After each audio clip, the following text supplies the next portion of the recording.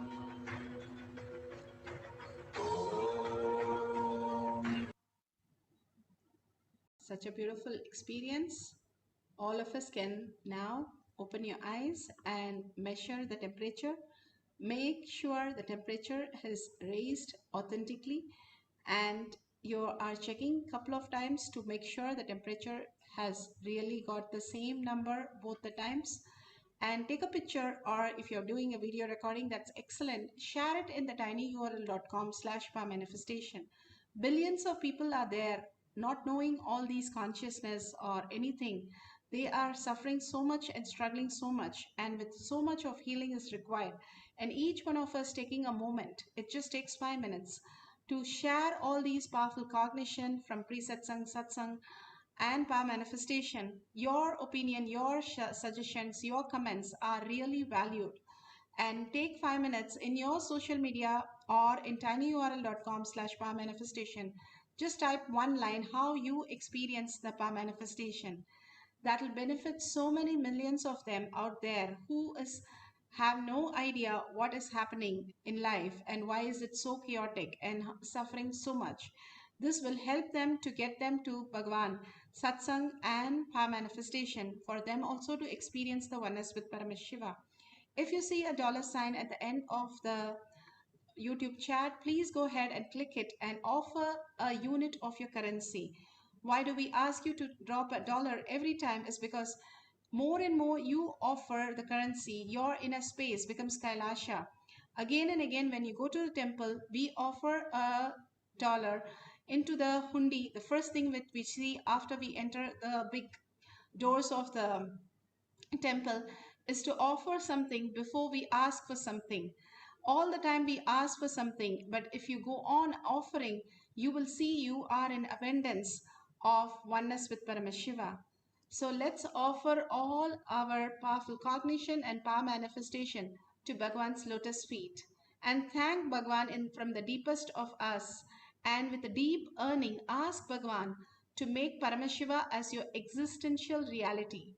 Again and again, when we start praying that Bhagwan, that we are Paramashiva and PARASHAKTI manifesting as oneness, we raise into the higher superconsciousness. And thanking each one of you here to experience this beautiful space of Paramashiva today. And let's end this session with the Purna Mantra. Om Purnamada Purnamidam Purna Purnamudashyate Purnasya Purnamadaya Purnamevavashishyate. Om Shanti Shanti Shanti. Hari Om Tat Sat Sarvam Bhagavate Sri Nityananda Paramashivam Padukarpanamastu. Om Nityanandam. Thank you so much for attending all these sessions today with the blessing of Paramashiva.